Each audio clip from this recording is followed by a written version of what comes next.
이사야 49장 14절에서 15절의 말씀을 다 같이 봉독하시겠습니다.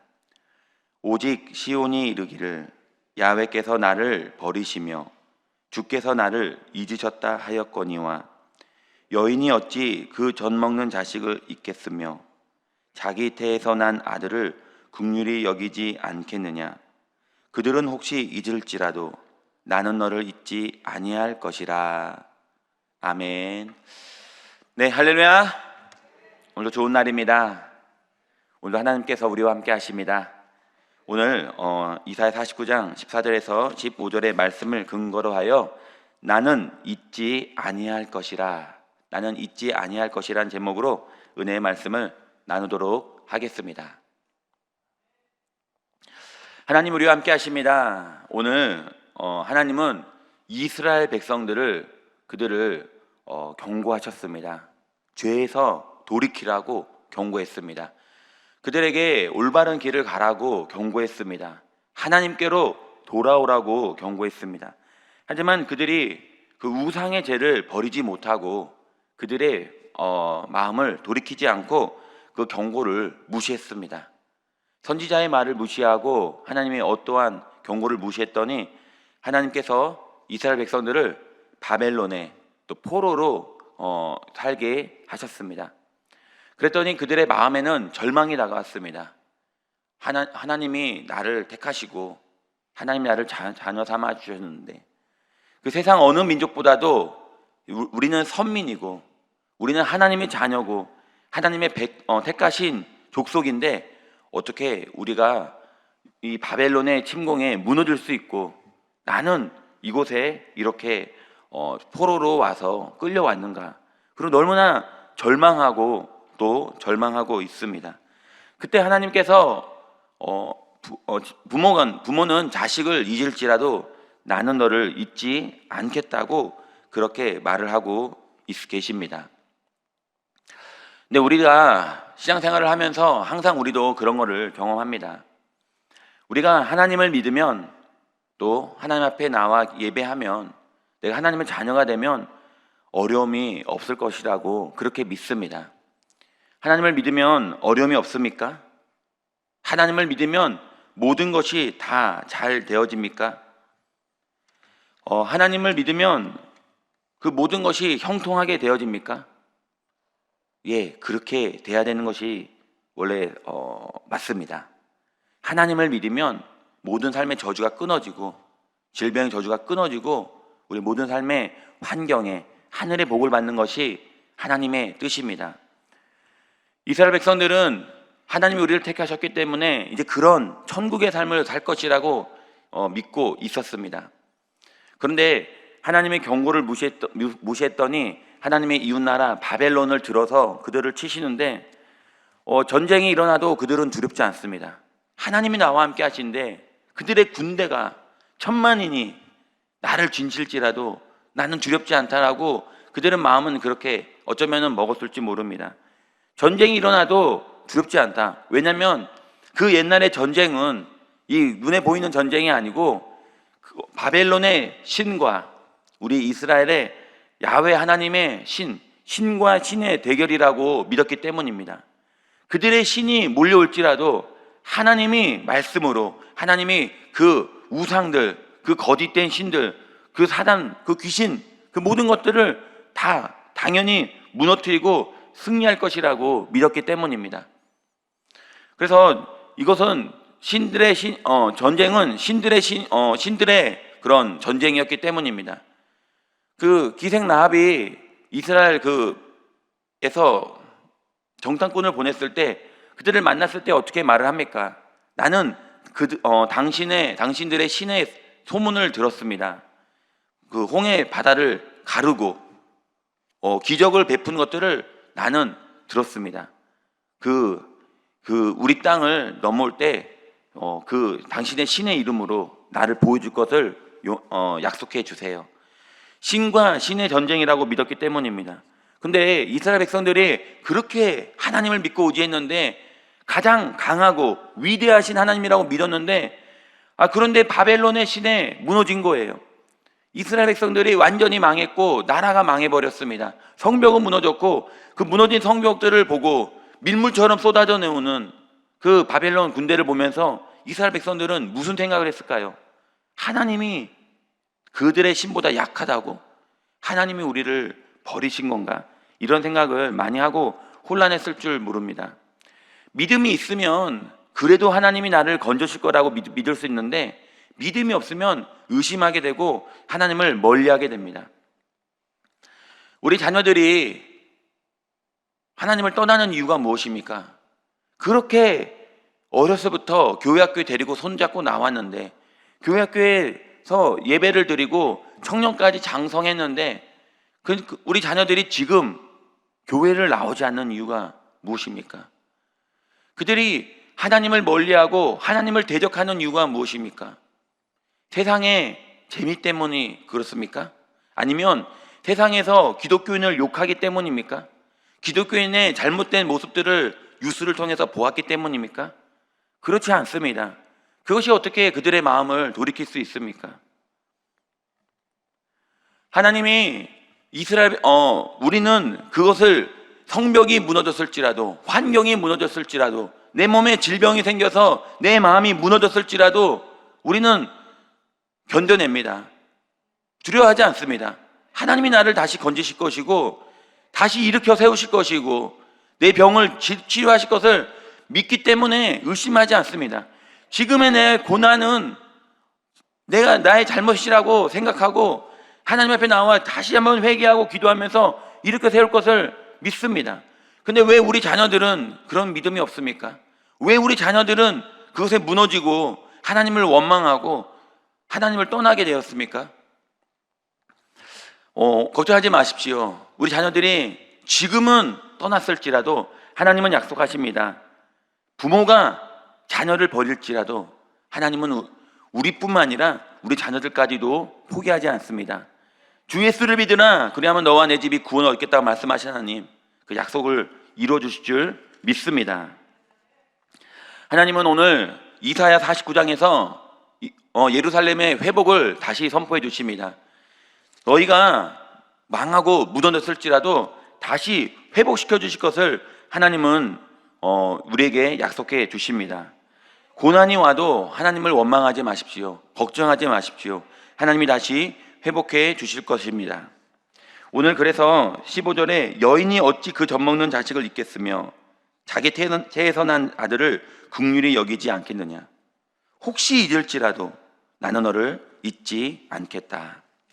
부모가 자식을 잊을 수 있습니까? 부모가 자식을 버릴 수 있습니까? 근데 요즘에 보니까 가능한 것 같습니다. 그 텔레비에도 그 박수홍 때문에 요즘에 부모가 얼마나 많이 욕을 먹는지 모릅니다. 어떻게 그 아들에게 그럴 수 있냐고. 박수홍이 그 부모님과 같이 이렇게 면회하다가 그 병원에 까무러쳐서 실려갔잖아요. 어떻게 나한테 이럴 수 있냐고 그 배신감에 그렇게 실려가는 걸 보았습니다. 근데 보니까 부모가 자식을 버릴 수, 어쩌면 배신할 수 있습니다. 그 아이들에게 그 상처 주는 말도 많이 합니다. 너 때문에 내가 이런 어려움을 당한다고. 그 말을 들은 아이들은 그 마음이 어떻겠습니까? 아, 부모님이 나를 버렸구나. 부모님이 나를 미워하는구나. 이런 마음이 들게 됩니다. 그리고 부부가 다툼을 하거나 싸움을 하면 그 아동 심리학자들의 말에 의하면 아내가 남편이랑 다투고 남편이 너무 미워지면요, 그 자녀들 중에 남편이랑 똑 닮은 애를 보면은 그렇게 미워진대요. 지 애비를 닮아서. 그래서 그 애를 그렇게 구박한대요. 그 애를 그렇게 못 살게 한다는 거예요. 아동 학대를 한다는 거예요. 왜 그러는가 했더니 지 애비를 닮아서. 그게 이유예요. 그러니까 보니까 부모가 자식을 버릴지라도 하나님은 알고 계신 거예요.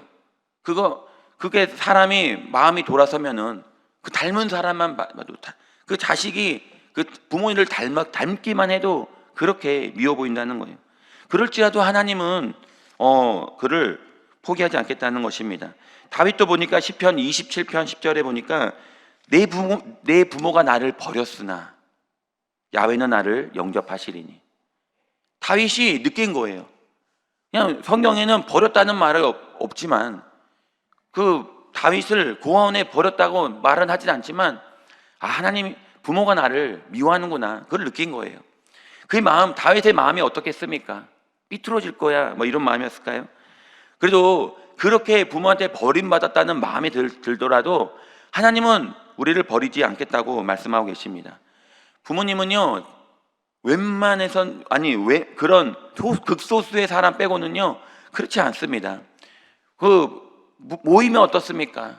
자기 자식 자랑하느라고 뭐 시간 가는 줄 모릅니다. 얼마나 자식을 자랑하는지, 뭐 조그만한 것만 있어도 크게 부풀려서 자식을 자랑합니다. 그 조그만한 것만 다쳐도 그 아이들 싸움이 부모 어른 싸움이 된다고 말을 하잖아요.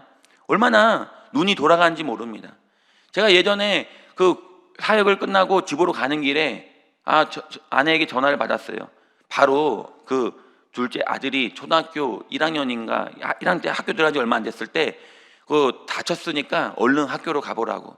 제가 운전하는데 얼마나 심장이 쿵쾅 뛰는지 몰라요. 다쳤다고? 눈 주위를 다쳤다는 거예요. 계단에서 넘어졌다는 거예요. 제가 너무 놀라가지고 찢어졌다는 거예요. 피가 난다는 거예요. 심장이 뛰어서 어떻게, 너무 막 당황해가지고 급히 갔어요. 갔는데 그 바깥에서 1학년 몇 반인지 어딘지 보고 계단을 뛰어 올라가는데 여기가 몇 층인지 모르겠는 거예요.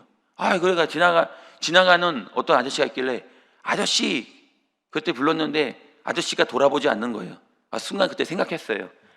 선생님이구나. 근데 내 화가 났어요.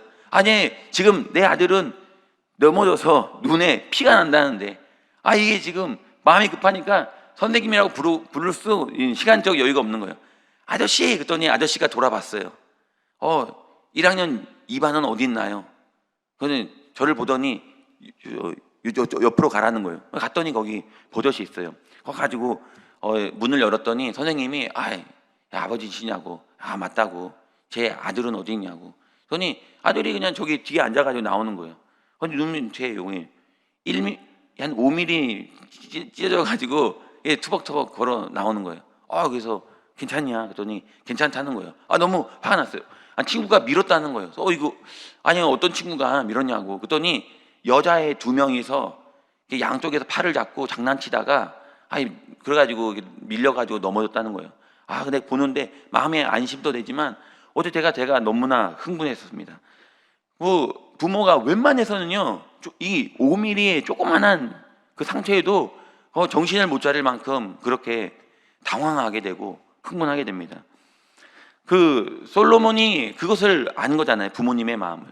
그 두 여인이 서로 자기의 아이라고 했을 때 반 잘라서 가져라 그랬더니 진짜 엄마는 그럼 제가 저 아이는 제가 거짓말쟁이입니다. 저를 벌해주세요라고 말을 하지 않습니까? 하나님은 알고 계십니다. 너희가 악할지라도 자식에게 좋은 것을 줄 줄 알거든. 우리는 악할지라도 자식에게만큼은 항상 좋은 것을 줍니다. 오늘 부모는 잊어도 하나님은 우리를 잊지 않겠다고 말씀하고 계십니다. 오늘 하나님은 우리의 모든 삶 위에 반드시 축복해 주십니다. 하나님을 원망하지 마십시오. 왜 지금 이러한 어려움이 닥쳐왔습니까? 하나님 지금 왜 이렇게 나는 어렵습니까? 예수님 믿으면 잘 되는 거 아닙니까? 예수님 믿으면 형통하는 거 아닙니까? 하나님께서 약속하신 대로 그런 축복을 받아 누려야 되는 거 아닙니까? 아브라함의 축복이 나의 축복이 되어야 되는 거 아닙니까? 그런데 왜 하나님 이런 삶의 환경에 어려움이 닥쳐왔고 내 가정은 이렇게 어렵고 하나님 나는 왜 이렇게 마음이 슬프고 어렵습니까? 하나님은 살아계시는 것입니까? 하나님 우리에게 말씀하고 계십니다. 부모가 나를 버릴지라도 내가 너를 포기하지 않겠다. 왜 하나님 나는 이런 질병의 저주에 걸려 있습니까? 왜 치료되지 않습니까? 부모가 너를 잊을지라도 나는 너를 포기하지 않겠다. 하나님은 오늘 우리를 포기하지 않습니다. 하나님은 우리를 반드시 축복해 주십니다.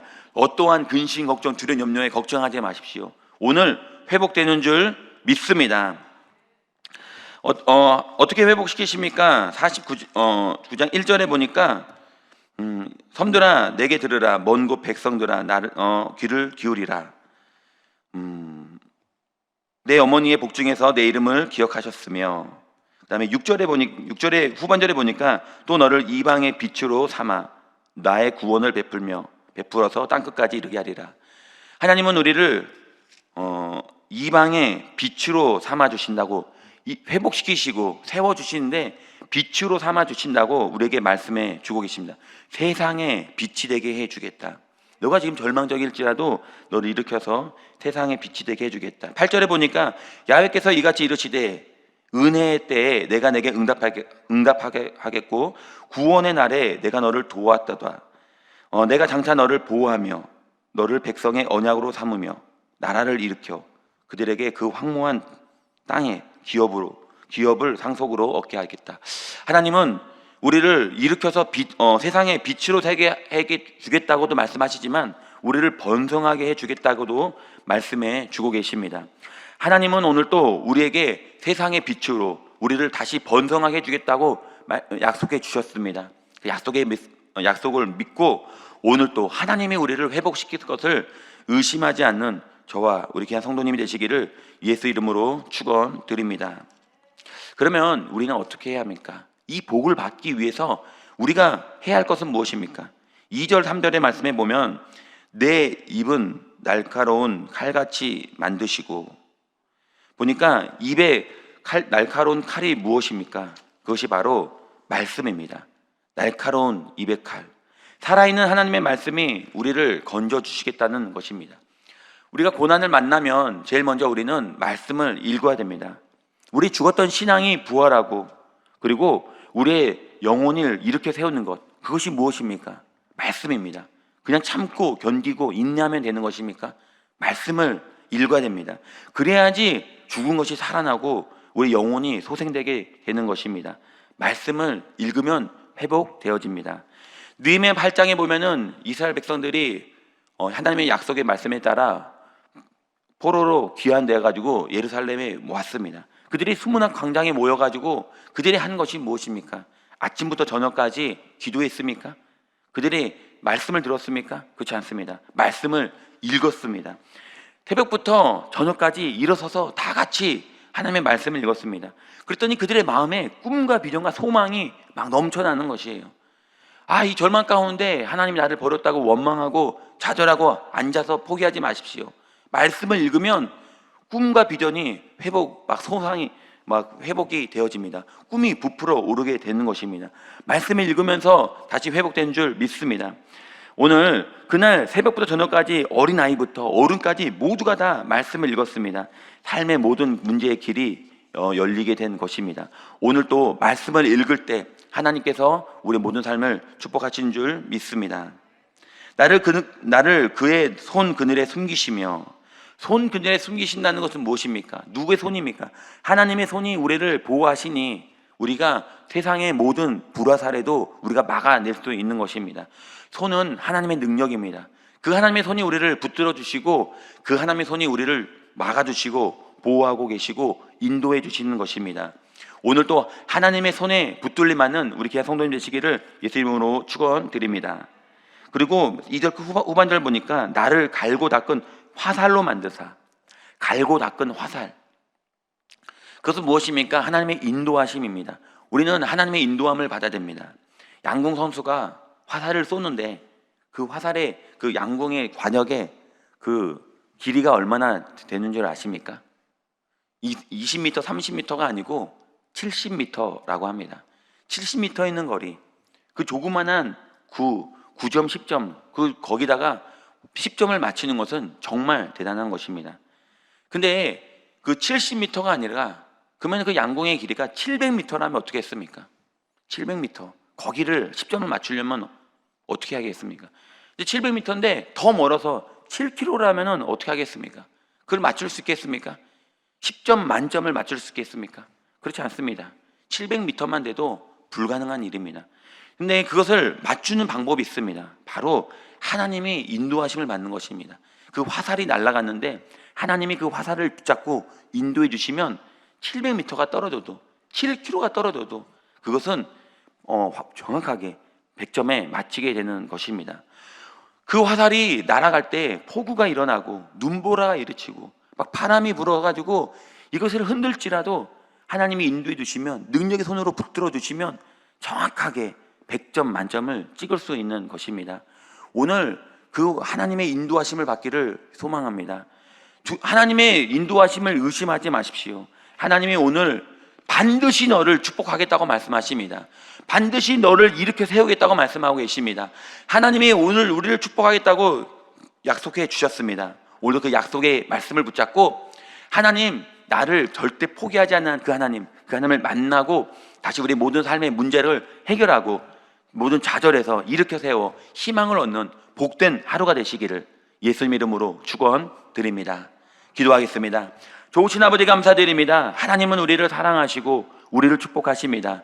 부모님이 나를 미워하고 부모님이 나를 버릴지라도 하나님은 우리를 절대 포기하지 않으시고 하나님은 우리를 끝까지 책임져 주십니다. 하나님은 우리를 사랑한다고 말씀해 주십니다. 하나님, 환경은 하나님이 나를 잊은 거 아닌가? 하나님이 나를 버린 거 아닌가? 하나님은 살아계신 건가? 라고 의심될 만큼 힘들고 어렵고 질병 가운데 있을지라도 하나님, 오늘 그 하나님을 의심하지 않습니다. 부모가 버릴지라도 하나님은 나를 포기하지 않으십니다. 오늘 일으켜 세워 주십니다. 나를 인도하시고 나를 축복해 주십니다. 오늘 관역의 길이가 아무리 멀지라도 하나님께서는 나를 인도하시고 오늘 10점 만점을 오늘 허락해 주십니다. 오늘도 그 하나님을 만나고 그 하나님의 기적을 경험하는 복된 하루가 되게 하여 주옵소서. 오늘도 우리 귀한 성도님을 가지고 난 모든 기도 제목에 응답하여 주시옵고 오늘 기쁨의 날이 되게 하여 주옵소서. 하나님이 우리의 모든 삶을 축복하실 것을 믿고 거룩하신 예수님의 이름으로 기도합니다. 아멘. 하늘에 계신 우리 아버지, 이름이 거룩히 여김을 받으시오며 나라가 임하시오며 뜻이 하늘에서 이루어진 것 같이 땅에서도 이루어지리다. 오늘 우리에게 일용할 양식을 주시옵고 우리가 우리에게 죄 지은 자를 사하여 준 것 같이 우리 죄를 사하여 주시옵고 우리를 시험에 들게 하지 마시옵고 다만 악에서 구하옵소서. 나라와 권세와 영광이 아버지께 영원히 있사옵나이다. 아멘. 할렐루야. 하나님이 우리를 축복하실 줄 믿습니다. 오늘도 간절한 마음으로 기도할 때 나라와 민족을 위해 기도해 주시기 바랍니다. 교회를 위해 기도하실 때 우리 여도순복음 분당교회 하나님 축복하여 주옵소서. 황선홍 담임 목사님과 저희 종들과 또 세우신 우리 장로님, 권사님, 안수 집사님, 또 남녀 선교회, 또 지역장님과 구역장님, 그리고 교회학교회 선생님들 한 분 한 분 모두 하나님 축복하여 주옵소서. 우리 가정을 위해 기도해 주시고 가지고 난 모든 기도 제목에 응답하여 주옵소서. 특별히 또 DMG 기도회 대성에 7시 반에 출발합니다. 하나님 오고 가는 모든 발걸음 안전하게 지켜주시옵고 어려움 당하지 않게 하여 주시옵고 기적의 날이 되게 하여 주옵소서. 이제 우리 주 삼창하고 간절한 마음으로 기도하겠습니다. 주여, 주여, 주여.